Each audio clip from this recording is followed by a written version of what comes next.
for a 20% increase in salary, they received 20% less in their earnings. And they also returned to have their insurance plans stripped away from them. And it was in the opinion of Charles A. Cannon that they deserved it, and with his correspondence with his father, okay, let me tell you a little bit about his father. I've said before that he died shortly after the strike ended. The strike ended in August, and he died in December. So this man was in poor health, and he went several places. He went to Hot Springs, Arkansas, to be bathed by the hot springs and hopefully be revived to health. That didn't work. It was a little too hot there. So he sent letters to his son saying he was in Asheville at the Grove Park Inn. And so I think that's one of the last places he was, and he was very supportive of his son, you know, telling him, "You're doing a great job, son. You're not recognizing that union, and if you need to bring in the militia, we'll keep them at bay just in case we need to break up any violence." But the end of the strike wasn't very violent at all. Everyone was starving, and they needed wages again. It was just as simple as that. So, and a little legacy of the strike. The workers were so horribly let down by the union that it created an entire generation that were fearful and skeptical of union activity, the whole post-World War I generation. And this is also supported by Mr. Dearman, he would know. He was actually the fourth highest paid person at the mill from 1944 to 1985 when he retired. So it was a true honor to be able to speak with him. So I'll go ahead and go over what has happened since 1921. Originally, I was going to include the general strike of 1934 in my paper, but Dr. Judson focused me just on 1921 since 1934 is way overdone already. Cannon mills did not play that significant of a role in 1934. They struck, and it was not successful, and they certainly were not the biggest thing to happen in that era. I mean, obviously we have 1929 in Gastonia when that woman was killed, so bigger things have happened. So we have a strike in 1974. This one refers to the civil rights disputes of that time. There was a lawsuit of a black employee against the mill, and he did win, but the compensation was spread to all black employees, so everyone got just a few dollars of that settlement. And in the 1970s is when they allowed black workers to first walk through their doors. If anyone has read Victoria Byerly's Hard Time Cotton Mill Girls, there are stories of women who got to do that, and along with women, just as the Rosie the Riveter image goes along, during World War I, women were finally in the company. They were given dorms to sleep in, and they actually played a really big presence, but then of course when the men came back they had to forfeit those jobs.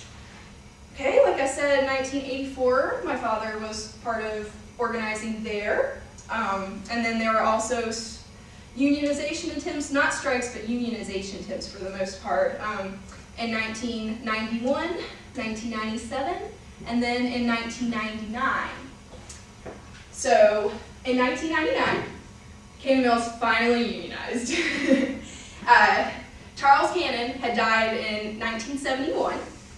So from 1971 on, the leadership of the Cannon Mills Company goes to all sorts of board members, and it's pretty unstable until they get to David Murdoch, the final owner.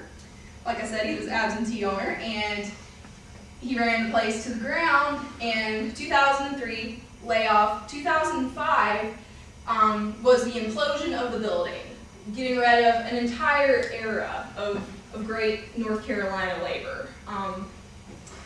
It was a really sad day. And now in its place, in that same area, they are building the North Carolina Research Center, which employs most state universities except this one.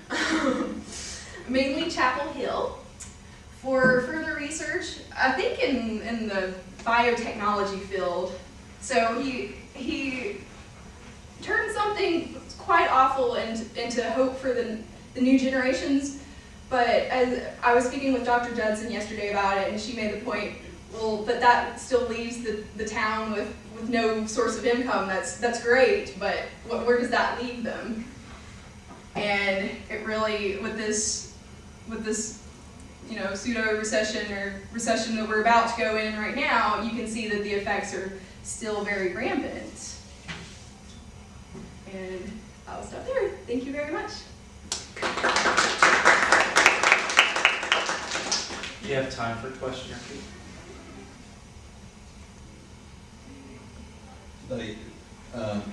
Did Cannon use scabs during this strike, or did he just, since you said it was better off in some ways to shut down, more cost effective, or did they just let the He plant go did out? not use scabs. They just let the plant go out? I mean, Yeah, it was. did they put it across the picket line, or? Not that I'm aware of. The articles that I read were really more based upon the suffering that was going on. But during this time, and another thing about Cannon Mills that was so revolutionary was all the other mills in the North Carolina, South Carolina area in the Reconstruction era were building plants that would only produce yarn, and then they would ship that yarn off to be produced into a full product. And Cannon Mills did the entire process right there, making the most successful towel industry in the United States, at least the 1980s and 90s. So, what was I going to say? Their stock was filling up the storehouses at that time, so they weren't even selling what they were producing. So really, they were way ahead in production at that time. So they didn't need scabs.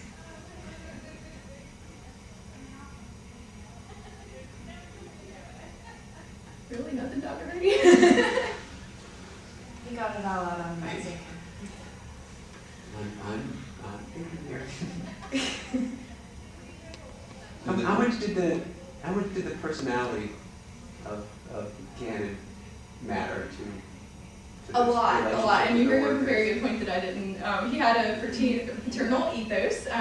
His father was a big philanthropist, which also contributes a lot to why the strike wasn't successful. They were very skeptical of the labor unions, and they felt such a moral responsibility towards Charles A. Cannon. He developed the town. The town actually did not exist until he made that mill. It's called Cannon Mills, and Kannapolis means loom, and then Polis means city. So that's the city he actually created. So everyone that lived there owed their life to him and their livelihood.